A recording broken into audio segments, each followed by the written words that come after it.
A Modern Idyll by Frank Harris. I call it real good of you, Mr. Letgood, to come and see me want you be seated. Thank you, it's very warm today, and as I didn't feel like reading or writing, I thought it'd come round. You're just too kind for anythin' to come and pay me a visit, when you must be tired out with yesterday's preachin', and what a sermon you gave us in the mornin' it was too sweet I had to wink my eyes pretty hard and pull the tears down the back way, or I should have cried right outan Mrs. Jones watchin' me, all the time under that dreadful bonnet. Mrs. Hooper had begun with a shade of nervousness in the hurried words, but the emotion disappeared as she took up a comfortable pose in the corner of the small sofa. The Rev. John Letgood, having seated himself in an armchair, looked at her intently before replying. She was well worth looking at, this Mrs. Hooper, as she leaned back on the cushions in her cool white dress, which was so thin and soft and well-fitting that her form could be seen through it almost as clearly as through water. She appeared to be about 18 years old, and in reality was not yet 20 at first sight. One would have said of her a pretty girl, but an observant eye on the second glance would have noticed those contradictions in face and in form which bear witness to a certain complexity of nature. Her features were small, regular, and firmly cut. The long brown eyes looked out confidently under straight, well-defined brows, but the forehead was low, and the sinuous lips a vivid red. So, too, the slender figure and narrow hips formed a contrast with the throat, which pouted in soft white fullness. I am glad you liked the sermon, said the minister, breaking the silence, for it is not probable that you will hear many more from me. There was just a shade of sadness in the lower tone with which he ended the phrase. He let the sad note drift in unconsciously by dint of practice. He had become an artist in the management of his voice. You don't say, exclaimed Mrs. Hooper, sitting up straight in her excitement. You ain't goin' to leave us, I hope. Why do you pretend, Belle, to misunderstand me? You know I said 3 months ago that if you didn't care for me, I should have to leave this place. And yesterday, I told you that you must make up your mind at once, as I was daily expecting a call to Chicago. Now, I have come for your answer. And you treat me as if I were a stranger, and you knew nothing of what I feel for you. Oh, she sighed languorously, nestling back into the corner. Is that all? I thought for a moment the call had come. No, it has not yet, but I am resolved to get an answer from you today, or I shall go away, call or no call. What would Nettie Williams say if she heard you? Laughed Mrs. Hooper, with mischievous delight in her eyes. Now, Belle, he said in tender remonstrance, leaning forward and taking the small, cool hand in his, what is my answer to be? Do you love me, or am I to leave Kansas City and try somewhere else to get again into the spirit of my work? God forgive me, but I want you to tell me to stay, will you? Of course I will, she returned while slowly withdrawing her hand. There ain't anyone wants you to go, and why should you? Why? Because my passion for you prevents me from doing my work. You tease and torture me with doubt.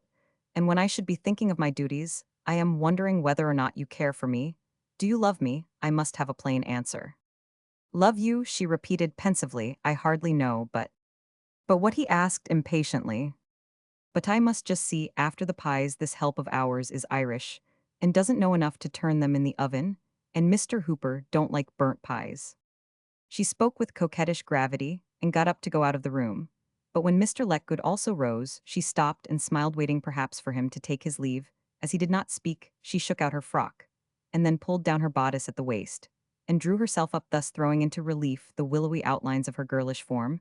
The provocative grace, unconscious or intentional, of the attitude was not lost on her admirer. For an instant he stood irresolute, but when she stepped forward to pass him, he seemed to lose his self-control, and putting his arms round her tried to kiss her with serpent speed and litheness. She bowed her head against his chest, and slipped out of the embrace. On reaching the door, she paused to say over her shoulder, if y'all wait, I'll be back right soon. Then, as if a new thought had occurred to her, she added, turning to him, the deacon told me he was coming home early today, and he'd be real sorry to miss you. As she disappeared, he took up his hat and left the house. It was about 4 o'clock on a day in mid-June. The sun was pouring down rays of liquid flame, the road covered inches deep in fine white dust, and the wooden sidewalks glowed with the heat. But up and down the steep hills went the minister, unconscious of physical discomfort. Does she care for me or not? Why can't she tell me plainly? The teasing creature. Did she give me the hint to go because she was afraid her husband would come in? Or did she want to get rid of me in order not to answer? She wasn't angry with me for putting my arms round her, and yet she wouldn't let me kiss her. Why not? She doesn't love him. She married him because she was poor, and he was rich, and a deacon. She can't love him. He must be 55 if he's a day perhaps. She doesn't love me either, little flirt, but how seductive she is. And what a body so round and firm. And supple, not thin at all. I have the feel of it on my hands now. I can't stand this. Shaking himself vigorously, he abandoned his meditation, which, like many similar ones provoked by Mrs. Hooper, had begun in vexation, and ended in passionate desire, becoming aware of the heat and dust. He stood still, took off his hat, and wiped his forehead.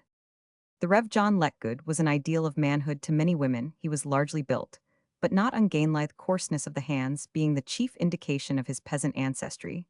His head was rather round and strongly set on broad shoulders. The nose was straight and well-formed. The dark eyes, however, were somewhat small, and the lower part of the face too. Massive though both chin and jaw were clearly marked, a long, thick brown mustache partly concealed the mouth. The lower lip could just be seen, a little heavy and sensual. The upper one was certainly flexile and suasive. A good-looking man of 30, who must have been handsome when he was 20, though even then probably too much drawn by the pleasures of the senses to have had that distinction of person which seems to be reserved for those who give themselves to thought or high emotions. On entering his comfortable house, he was met by his negro help, who handed him his mail. I done brought these, massa, they's all. Thanks, Pete, he replied abstractedly. Going into his cool study, he flung himself into an armchair before the reading table and began to read. The letters two were tossed aside carelessly. But on opening the third, he sat up with a quick exclamation. Here, at last, was the call he had been expecting, a call from the deacons of the Second Baptist Church in Chicago, asking him to come and minister to their spiritual wants, and offering him $10,000 a year for his services. For a moment, exultation overcame every other feeling in the man. A light flashed in his eyes as he exclaimed aloud, "It was that sermon, did it? What a good thing it was that I knew their senior deacon was in the church on purpose to hear me. How well I brought in the apostrophe on the cultivation of character.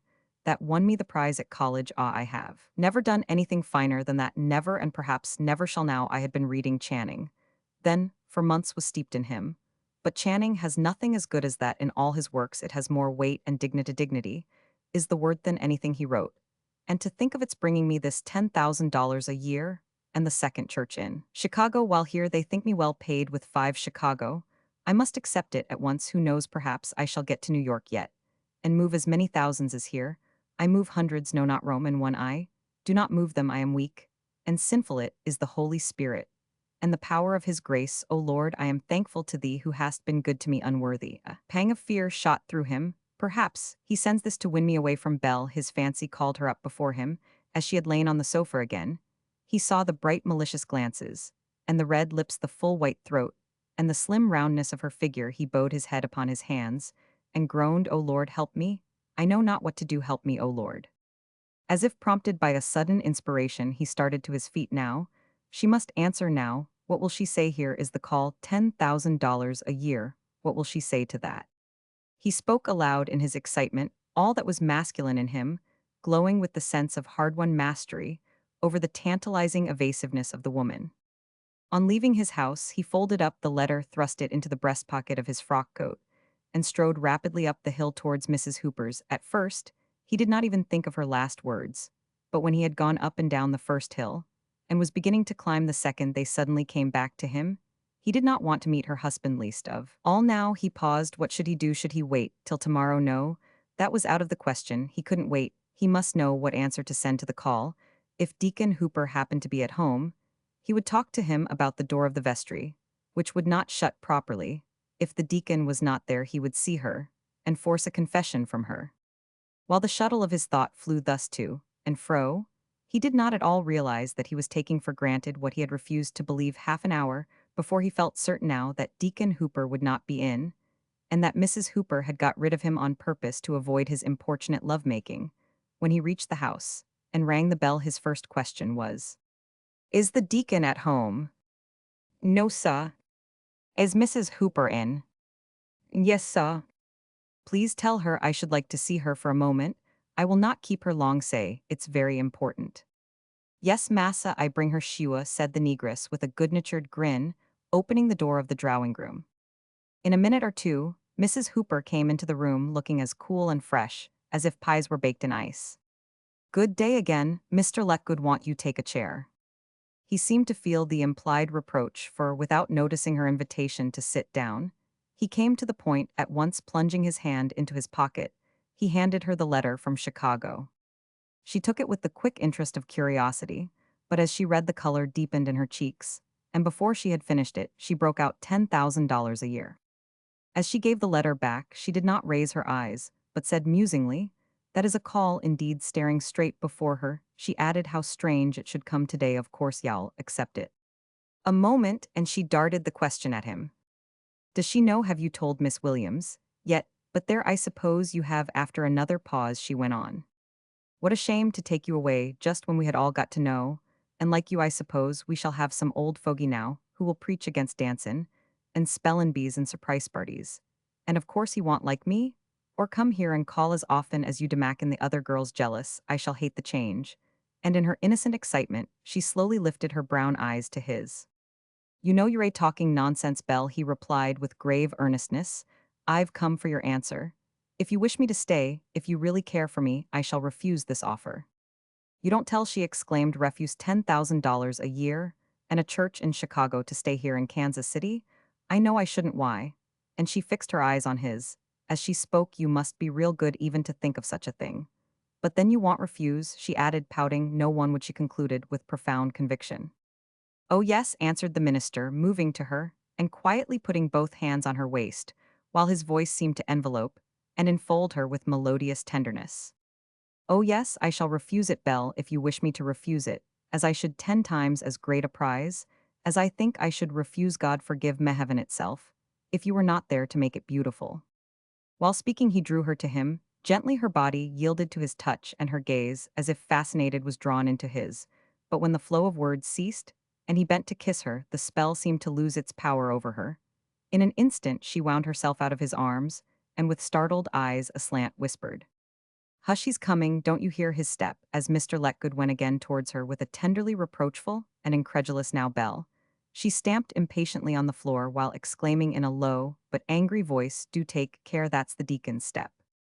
At the same moment, her companion heard it too. The sounds were distinct on the wooden sidewalk, and when they ceased at the little gate 4 or 5 yards from the house, he knew that she was right.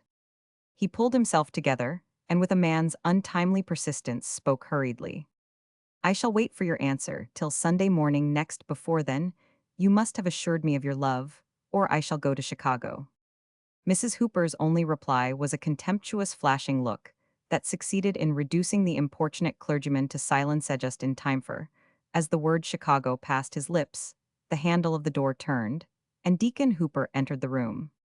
"Why, how do you do, Mr. Letgood?" said the deacon cordially. "I am glad to see you, sir, as you are too, I am sartain," he added, turning to his wife, and putting his arms round her waist and his lips to her cheek, in an affectionate caress. "Take a seat, want you, it's too hot to stand," as Mrs. Hooper sank down beside him on the sofa, and their visitor drew over a chair. He went on, taking up again the broken thread of his thought. "No one thinks more of you than Isabel," she said. "Only last Sunday, there warn't such a preacher as you west of the Mississippi River. How's that for high, and then, still seeking back like a dog on a lost scent," he added, looking from his wife to the clergyman, as if recalled to a sense of the actualities of the situation by a certain constraint in their manner. "But what's that I heard about Chicago? There ain't nothin' fresh, is there?" "Oh," replied Mrs. Hooper, with a look of remonstrance thrown sideways at her admirer, while with a woman's quick decision, she at once cut the knot. "I guess there is something fresh. Mr. Letgood, just think of it, has had a call from the Second Baptist Church in Chicago. And it's $10,000 a year now. Who's right about his preachin'? And he ain't goin' to accept it. He's goin' to stay right here, at least," she added coyly. "He said he'd refuse it, didn't you?" The deacon stared from one to the other as Mr. Letgood, with a forced half-laugh, which came from a dry throat, answered, "That would be going perhaps a little too far," I said. He went on, catching a coldness in the glance of the brown eyes. "I wish to refuse it, but of course I shall have to consider the matter thoroughly and seek for guidance." "Wall," said the deacon in amazement, "ef that don't beat everythin', I guess nobody would refuse an offer like that. $10,000 a year, 10,000. Why, that's twice what you're gettin' here. You can't refuse that. I know you wouldn't if you wore a son of Minia's. You might be 10,000. No, sir, and the Second Baptist Church in Chicago is the first, it's the best, the richest, the largest. There ain't no sort of comparison between it. And the first, no, sir, there ain't none. Why, James P. Willis, him, as was here and heard you, that's how it came about. That's how's the senior deacon of it, and I guess he can count dollars with any man This side of New York, yes, sir, with any man west of the Allegheny. Mountains, the breathless excitement of the good deacon, changed gradually. As he realized that his hearers were not in sympathy with him and his speech became almost solemn in its impressiveness. As he continued, see here, this ain't a thing to waste $10,000 a year to start within the best church in Chicago. You can't expect to do better than that though you're a young still. When the chance comes, it should be gripped. Opshaw broke in Mrs. Hooper, irritably twining her fingers and tapping the carpet with her foot. Mr. Letgood doesn't want to leave Kansas City? Don't you understand perhaps? He likes the folk here just as well as any in Chicago. No words could describe the glance which accompanied this. It was appealing and coquettish and triumphant. And the whole battery was directed full on Mr. Letgood, who had by this time recovered his self-possession. Of course, he said, turning to the deacon, and overlooking Mrs. Hooper's appeal, I know all that, and I don't deny that the call at first seemed to draw me here. His voice dropped, as if he were speaking to himself. It offers a wider and a higher sphere of work. But there's work too to be done here. And I don't know that the extra salary ought to tempt me take neither scrip nor money in your purse. And he smiled, you know. Yes, said the deacon, his eyes narrowing as if amazement were giving place to a new emotion. Yes. But that ain't meant quite literally, I reckon. Still, it's for you to judge. But if you refuse $10,000 a year, why, there are mighty few who would, and that's all I've got to say, mighty few, he added emphatically, and stood up as if to shake off the burden of a new, and therefore unwelcome thought. When the minister also rose, the physical contrast between the two men became significant. Mr. Letgood's heavy frame, due to self-indulgence or to laziness, might have been taken as a characteristic product of the rich western prairies, while Deacon Hooper was of the pure Yankee type. His figure was so lank and spare that though not quite so tall as his visitor, he appeared to be taller. His face was long and angular, the round, clear blue eyes the finest feature of it, the narrowness of the forehead. The worst, the mouth corners were drawn down, and the lips hardened to a line by constant compression, no trace of sensuality. How came this man, gray with age, to marry a girl whose appeal to the senses was already so obvious? The eyes and prominent temples of the idealist supplied the answer. Deacon Hooper was a New Englander trained in the bitterest competition for wealth, and yet the Yankee in him masked a fund of simple, kindly optimism, which showed itself chiefly in his devoted affection for his wife. He had not thought of his age when he married, but of her and her poverty. And possibly he was justified. The snowgarment of winter protects the tender spring wheat. It's late, Mr. Letgood began slowly. I must be going home now. I thought you might like to hear the news as you are my senior deacon. Your advice seems excellent. I shall weigh the call carefully, but with a glance at Mrs. Hooper I am disposed to refuse it. No answering look came to him. He went on firmly, and with emphasis, I wish to refuse it. Good day, Mrs. Hooper. Till next Sunday. Good day, deacon. Good day, Mr. Letgood. She spoke with a little air of precise courtesy. Good day, sir, replied the deacon, cordially shaking the proffered hand, while he accompanied his pastor to the street door. The sun was sinking, and some of the glory of the sunset coloring seemed to be reflected in Deacon Hooper's face as he returned to the drawing-room, and said with profound conviction, Isabel, that man's jest about as good as they make them. He's what I call a real Christianon, that thinks of duty first and himself last. If that ain't a Christian, I'd like to know what is. Yes, she rejoined meditatively, as she busied herself arranging the chairs and tidying the sofa into its usual stiff primness. I guess he's a good man. And her cheek flushed softly. While he went on warmly, I reckon we ought to do something in this, there ain't no question. But he fills the church. If we raised the purance, we could offer him an increase of salary to stay. I guess that could be done. Oh, don't do anything, exclaimed the wife, as if awaking to the significance of this proposal. Anyway, not until he has decided it would look me in. Don't you think to offer him something more to stay? I don't know, but you're right, Isabel. I don't know, but you're right, repeated her husband thoughtfully. It'll look better if he decides before hearin' from us. There ain't no harm, though, in thinkin' the thing over and speakin' to the other deacons about it. It'll kinder find out what they feel. Yes, she replied mechanically, almost as if she had not heard. Yes, that's all right. And she slowly straightened the cloth on the centre table, given over again to her reflections. Mr. Letgood walked home, ate his supper, went to bed, and slept that night as only a man does whose nervous system has been exhausted by various and intense emotions. He even said his prayers by rote, and like a child he slept with tightly clenched fists, for in him, as in the child, the body's claims were predominant.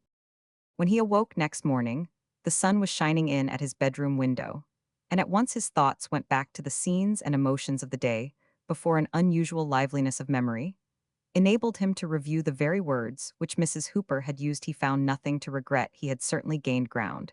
By telling her of the call, the torpor which had come upon him the previous evening formed a complete contrast to the blithesome vigor he now enjoyed. He seemed to himself to be a different man, recreated, as it were, and endowed with fresh springs of life.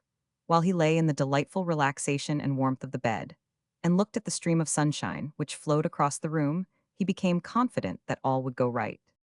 Yes, he decided, she cares for me, or she would never have wished me to stay. Even the deacon helped me. The irony of the fact shocked him. He would not think of it. He might get a letter from her by 2 o'clock. With pleasure thrilling through every nerve, he imagined how she would word her confession, for she had yielded to him. He had felt her body move towards him, and had seen the surrender in her eyes. While musing thus, passion began to stir in him, and with passion impatience. Only half past 6 o'clock, he said to himself, pushing his watch again under the pillow. 8 hours to wait till mail time, 8 endless hours, what a plague. His own irritation annoyed him, and he willingly took up again the thread of his amorous reverie. What a radiant face she has, what fine nervefulness in the slim fingers, what softness in the full throat. Certain incidents in his youth, before he had studied for the ministry, came back to him, bringing the blood to his cheeks, and making his temples throb. As the recollections grew vivid, they became a torment to regain quiet pulses. He forced his mind to dwell the details of his conversion, his sudden resolve to live a new life, and to give himself up to the service of the divine master. The yoke was not easy, the burden was not light. On the contrary, he remembered innumerable contests with his rebellious flesh, contests in which he was never completely victorious for more than a few days together, but in which, especially during the first heat of the new enthusiasm, he had struggled desperately, had his efforts been fruitless. He thought with pride of his student days, mornings given to books, and to dreams of the future, and evenings marked by passionate emotions, new companions re-inspiring him continually with fresh ardor.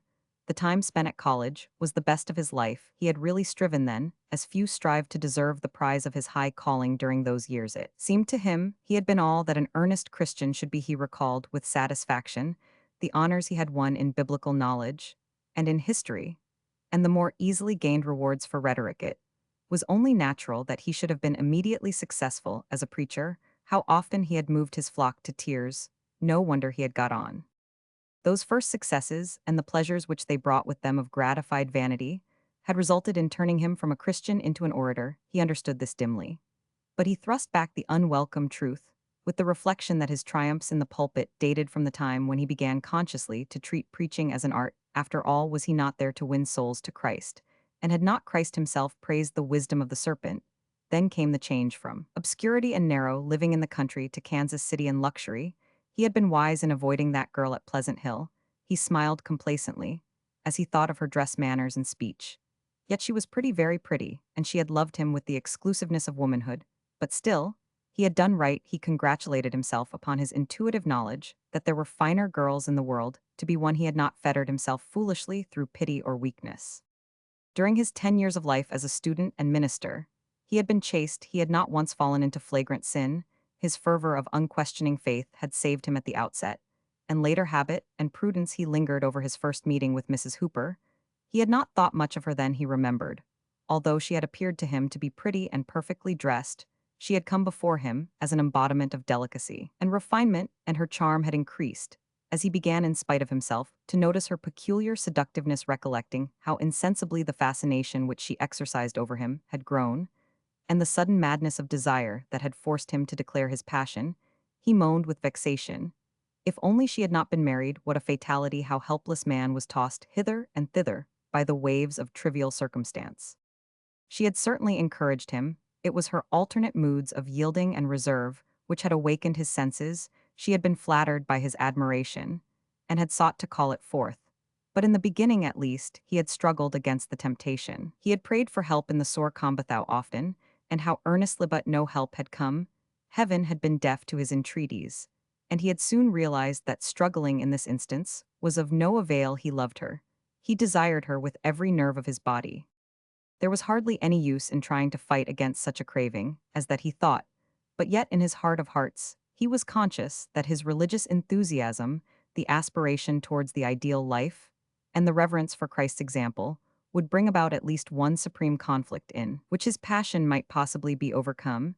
He dreaded the crisis, the outcome of which he foresaw would be decisive for his whole life. He wanted to let himself slide quietly down the slope. But all the while he felt that something in him would never consent thus to endanger his hopes of heaven. And hell, he hated the thought, he strove to put it away from him. But it would not be denied his early habits of self-analysis reasserted themselves. What if his impatience of the idea were the result of obdurate sinfulness, which might never be forgiven? He compelled himself, therefore, to think of hell, tried to picture it to himself. And the soft, self-indulgent nature of the man shuddered as he realized the meaning of the word. At length, the torture grew too acute. He would not think any longer, he could not, he would strive to do the right. O Lord, he exclaimed, as he slipped out of bed on to his knees. O Christ, help, thy servant, pity me, and aid. Yet, while the words broke from his lips in terrified appeal, he knew that he did not wish to be helped. He rose to his feet in sullen dissatisfaction. The happy alertness which he had enjoyed at his waking had disappeared. The self-torment of the last few minutes had tired him, disturbed and vexed in mind. He began to dress. While moving about in the sunlight, his thoughts gradually became more cheerful, and by the time he left his room, he had regained his good spirits. After a short stroll, he went into his study and read the daily paper. He then took up a book. Till dinner-time he dined, and afterwards forgot himself in a story of African travels. It was only the discomfort of the intense heat which at length reminded him that, though it was now past 2 o'clock, he had received no letter from Mrs. Hooper. But he was resolved not to think about her, for thoughts of her, he knew, would lead to fears concerning the future, which would in turn force him to decide upon a course of action. If he determined to commit the sin, his guilt would thereby be increased, and he would not pledge himself to refrain from it. She couldn't write last night with the deacon at her elbow. All the time, he decided, and began to read again. Darkness had fallen before he remembered that he owed an immediate answer to the letter from Chicago. After a little consideration, he sat down and wrote as follows. Dear brothers in Christ, your letter has just reached me. Needless to say, it has touched me deeply. You call me to a wider ministry and more arduous duties. The very munificence of the remuneration which you offer leads me to doubt my own fitness for so high a post. You must bear with me a little, and grant me a few days for reflection. The call, as you know, must be answered from within, from the depths of my soul, before I can be certain that it comes from above, and this divine assurance has not yet been vouchsafed to me.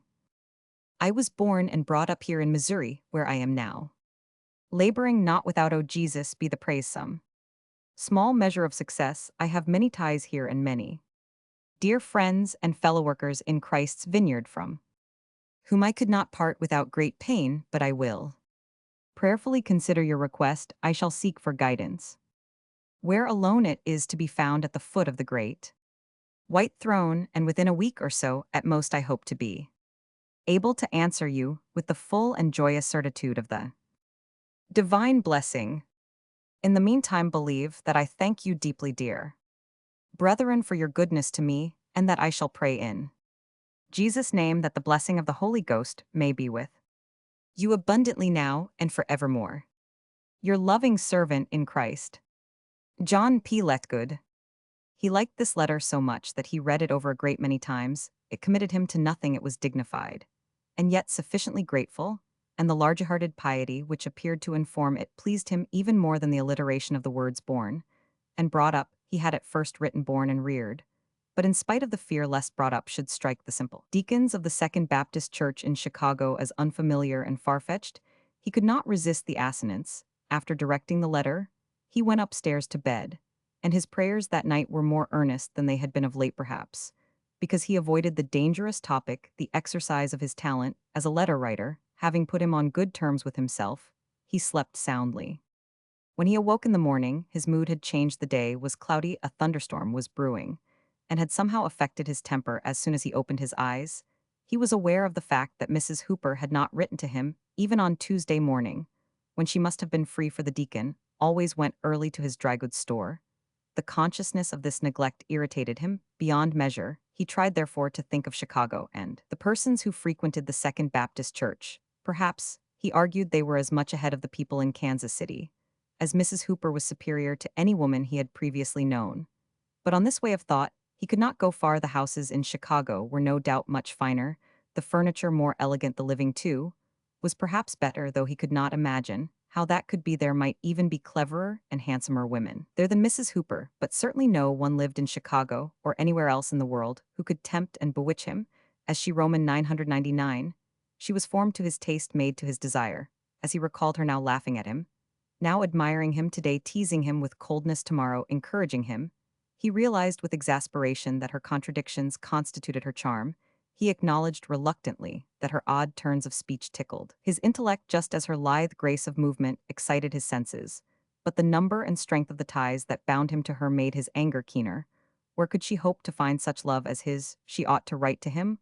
Why didn't she? How could he come to a decision before he knew whether she loved him or not? In any case, he would show her that he was a man. He would not try to see her until she had written, not under any circumstances. After dinner and mail time, his thoughts ran in another channel. In reality, she was not anything so wonderful. Most men he knew did not think her more than pretty. Pretty Mrs. Hooper was what she was usually called. Nothing more. No one ever dreamed of saying she was beautiful or fascinating. No, she was pretty. And that was all. He was the only person in Kansas City, or perhaps in the world, to whom she was altogether and perfectly desirable. She had no reason to be so conceited or to presume on her power over him.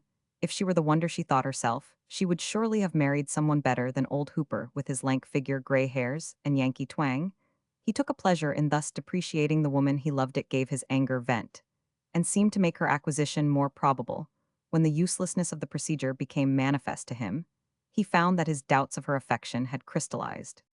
This was the dilemma. She had not written either out of coquetry, or because she did not really care for him. If the former were the true reason, she was cruel; if the latter, she ought to tell him so at once.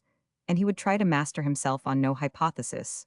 Was she justified in leaving him, without a word, tortured alternately by fear, hope, and anger? He paced up and down his study all the day long now. He said to himself he would go and see her, and forthwith he grew calm. That was what his nature desired.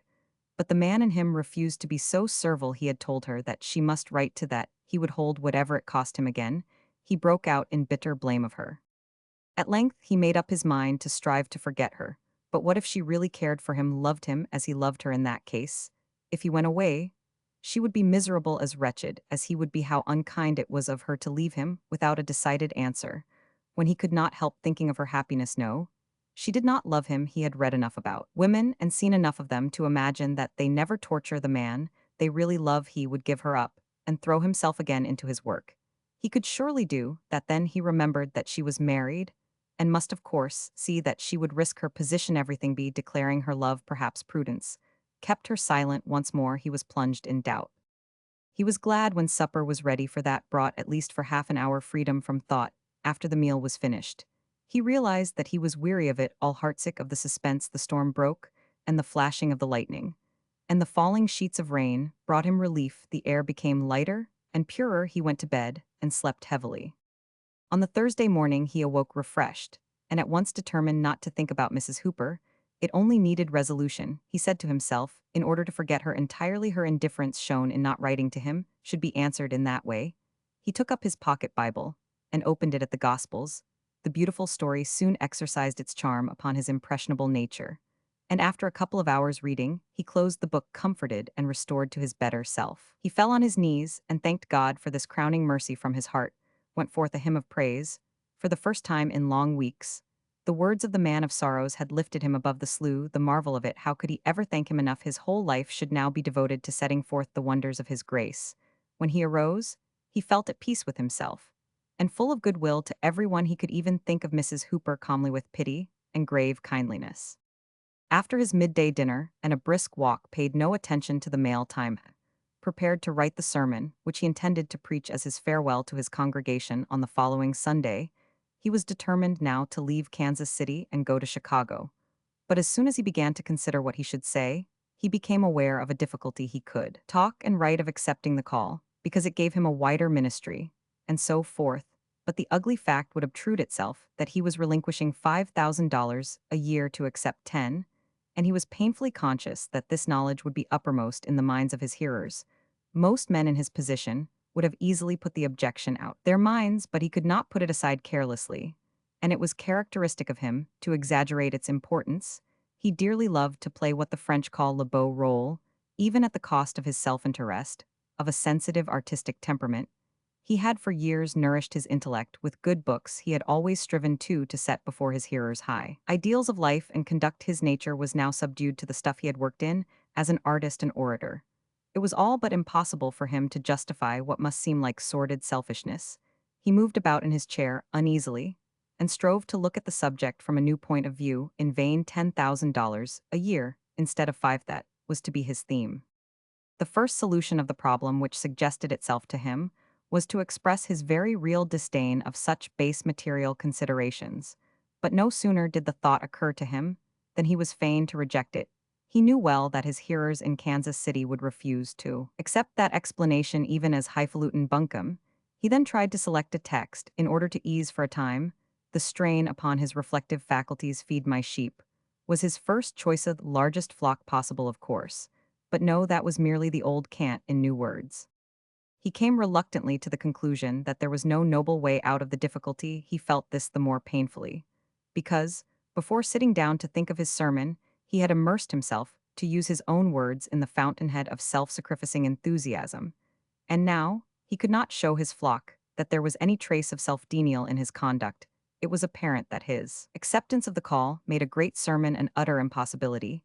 He must say as little about the main point as possible, glide quickly in fact over the thin ice.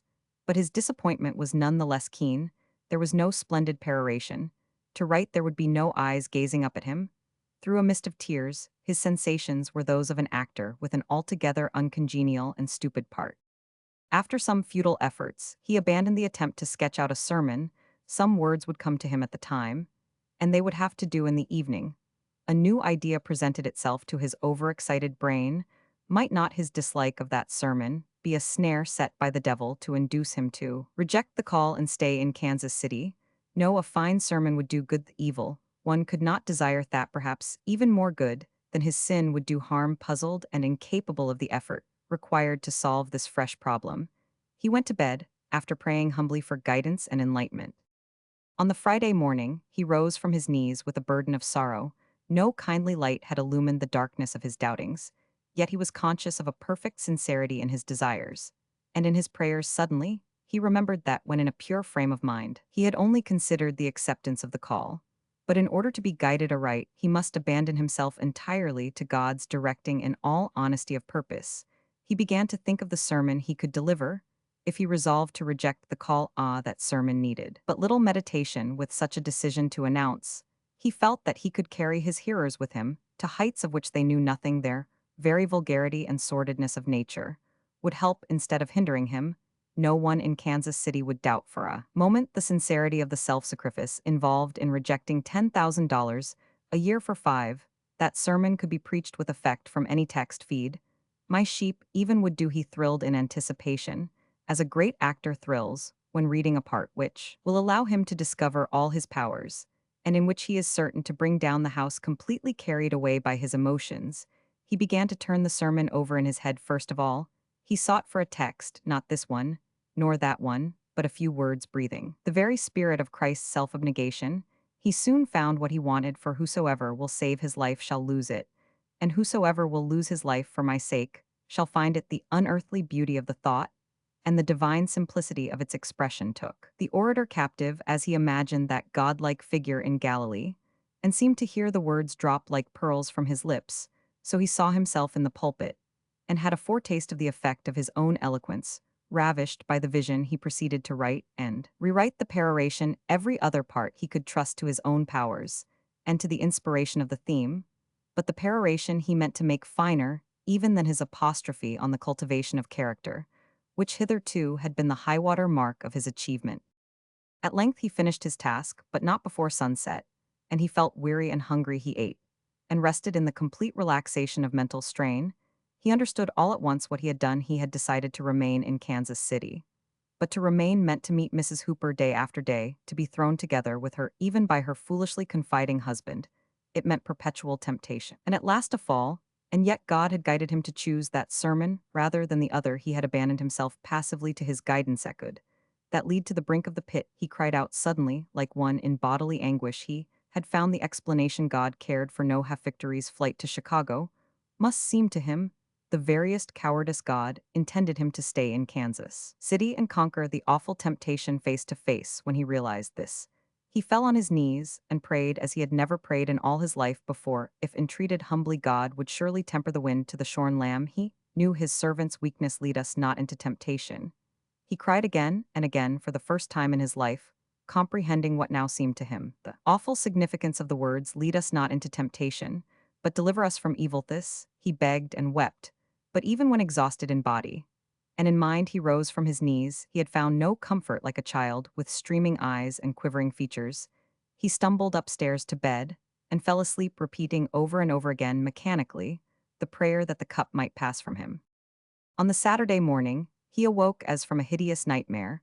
Before there was time for thought, he was aware of what oppressed and frightened him. The knowledge of his terrible position weighed him down. He was worn out and feverishly ill, incapable of reflection or resolution, conscious chiefly of pain and weariness, and a deep dumb revolt against his impending condemnation. After lying thus for some time, drinking the cup of bitterness to the very dregs, he got up and went downstairs. Yielding to habit, he opened the Bible.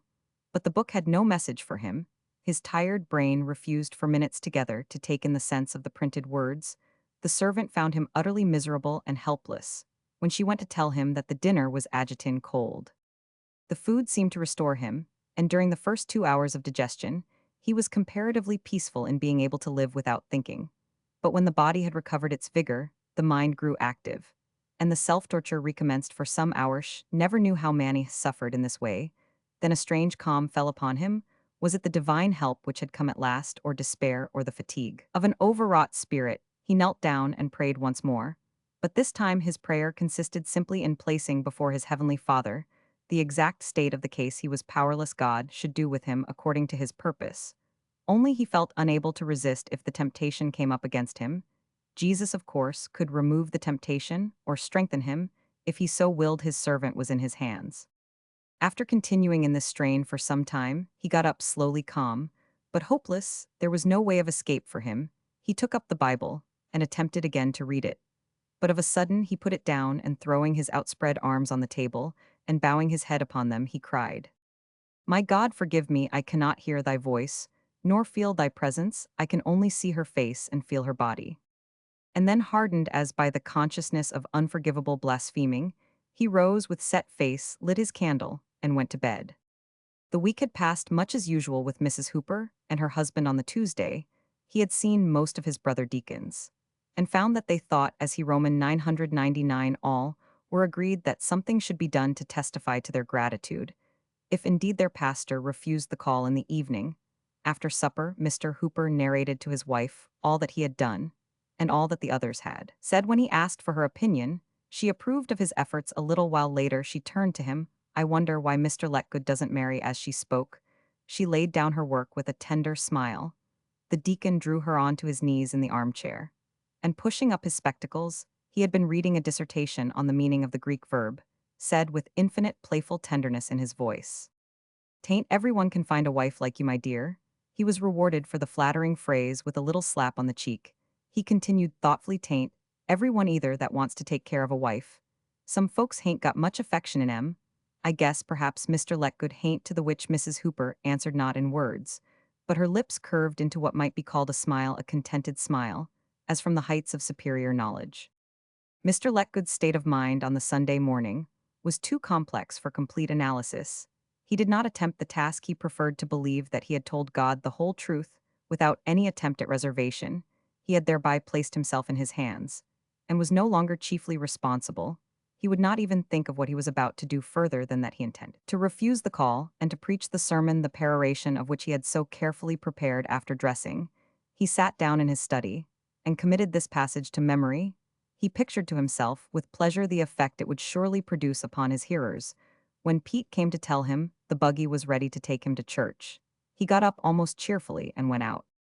The weather was delightful, as it is in June in that part of the western states. From midday until about 4 o'clock the temperature is that of midsummer, but the air is exceedingly dry and light, and one breathes it in the morning with a sense of exhilaration. While driving to church, Mr. Letgood's spirits rose. He chatted with his servant Pete, and even took the reins once for a few hundred yards, but when they neared the church his gaiety forsook him.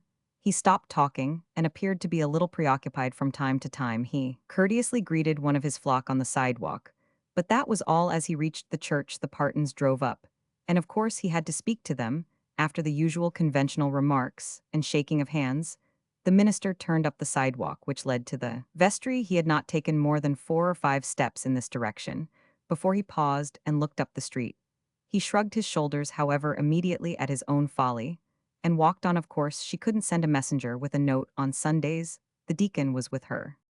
As he opened the vestry door and stepped into the little room, he stopped short. Mrs. Hooper was there, coming towards him with outstretched hand and radiant smile. "Good morning, Mr. Letgood. All the deacons are here to meet you, and they let me come because I was the first you told the news to, and because I am sure you're not going to leave us. Besides, I wanted to come." He could not help looking at her for a second as he took her hand and bowed. "Thank you, Mrs. Hooper." Not trusting himself further, he began to shake hands with the assembled elders. In answer to one who expressed the hope that they would keep him, he said slowly and gravely, "I always trust something to the inspiration of the moment, but I confess I am greatly moved to refuse this call." "That's what I said," broke in Mr. Hooper triumphantly. "And I said, too, there were mighty few like you, and I meant it. But we don't want you to act against yourself, though we'd be mighty glad to have you stay." A chorus of "Yes, sir, yes, indeed, that so" went round the room in warm approval. And then, as the minister did not answer save with an abstracted, wintry smile, the deacons began to file into the church. Curiously enough, Mrs. Hooper, having moved away from the door during this scene, was now necessarily, it seemed, the last to leave the room. While she was passing him, Mr. Letgood bent towards her, and in an eager tone whispered, "And my answer?" Mrs. Hooper paused as if surprised. "Oh, ain't you men stupid?" she murmured, and with a smile tossed the question over her shoulder. "What did I come here for?" That sermon of Mr. Letgood's is still remembered in Kansas City. It is not too much to say that the majority of his hearers believed him to be inspired. And in truth, as an artistic performance, his discourse was admirable.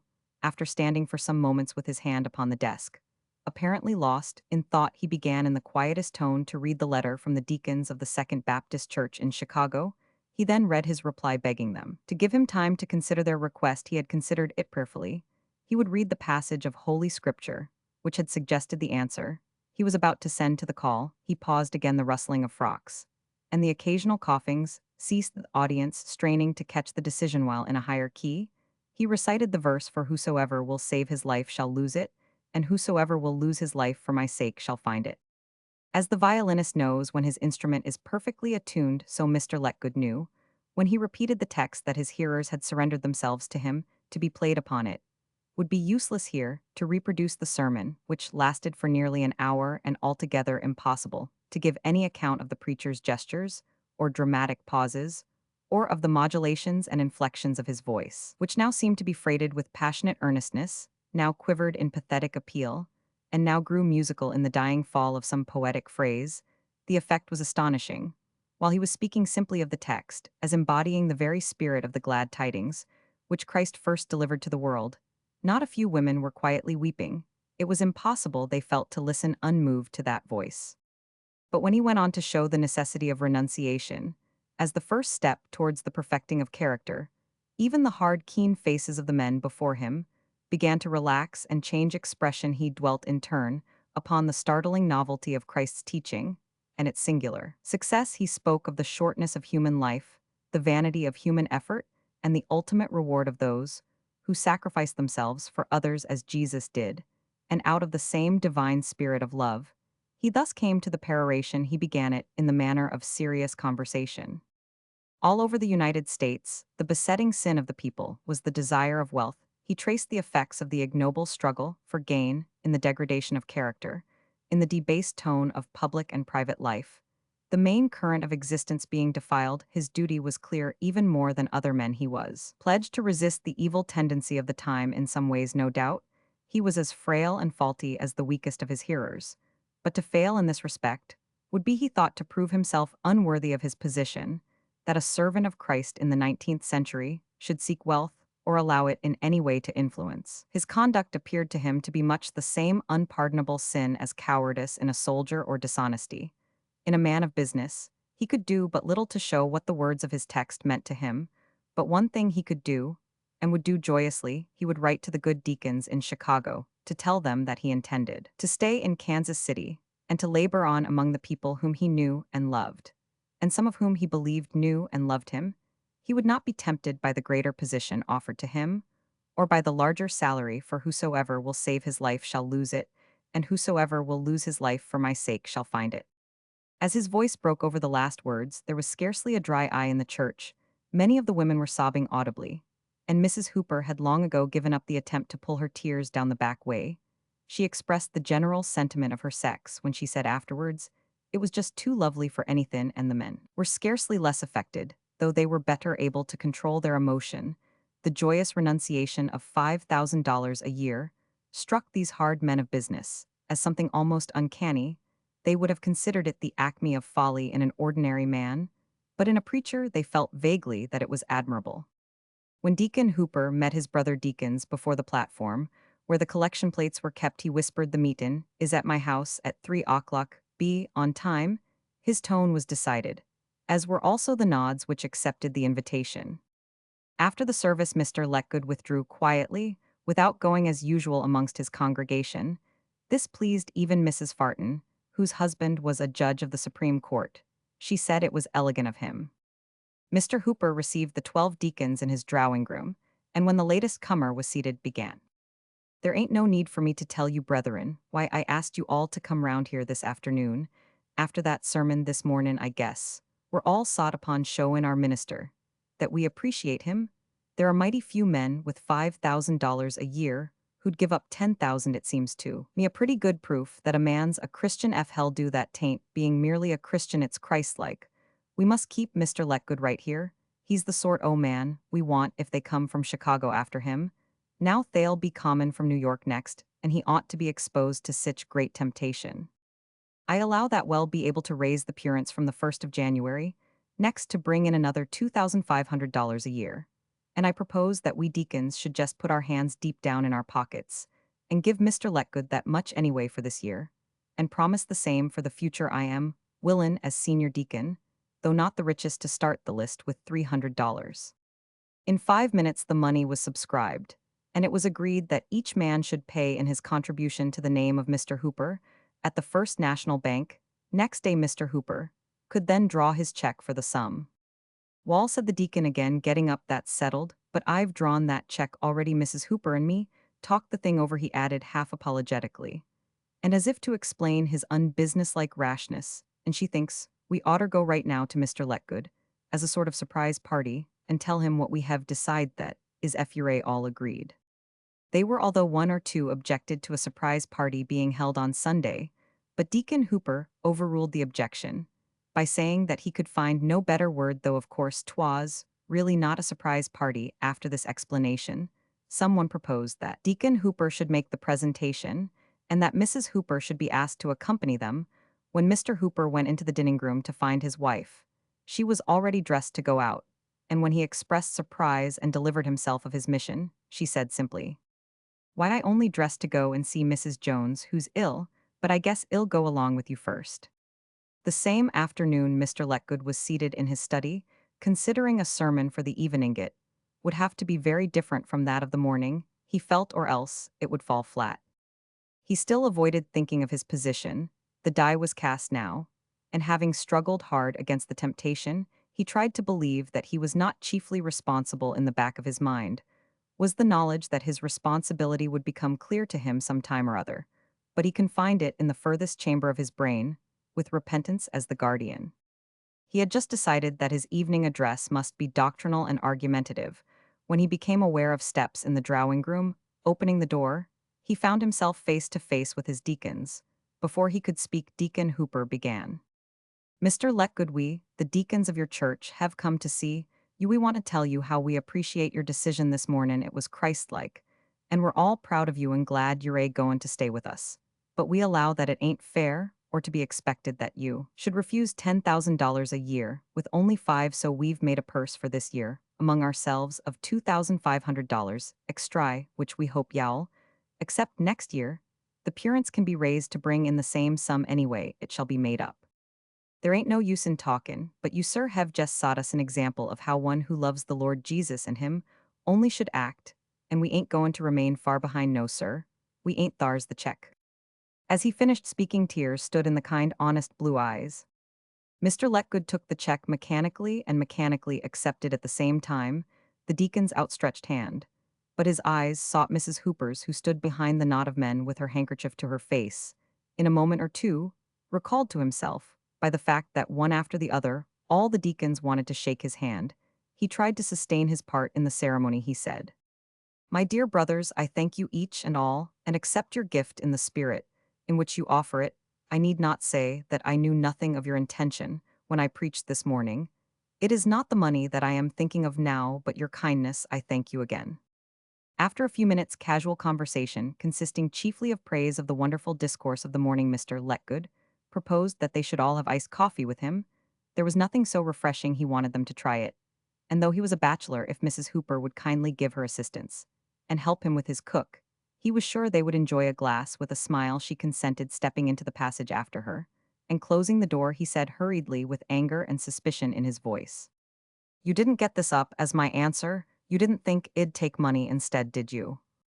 Demurely, Mrs. Hooper turned her head round as he spoke and, leaning against him, while he put his arms round her waist, answered with arch reproach, "You are just too silly for anything." Then, with something like the movement of a cat loath to lose the contact of the caressing hand, she turned completely towards him and slowly lifted her eyes. Their lips met. 21 April 1891.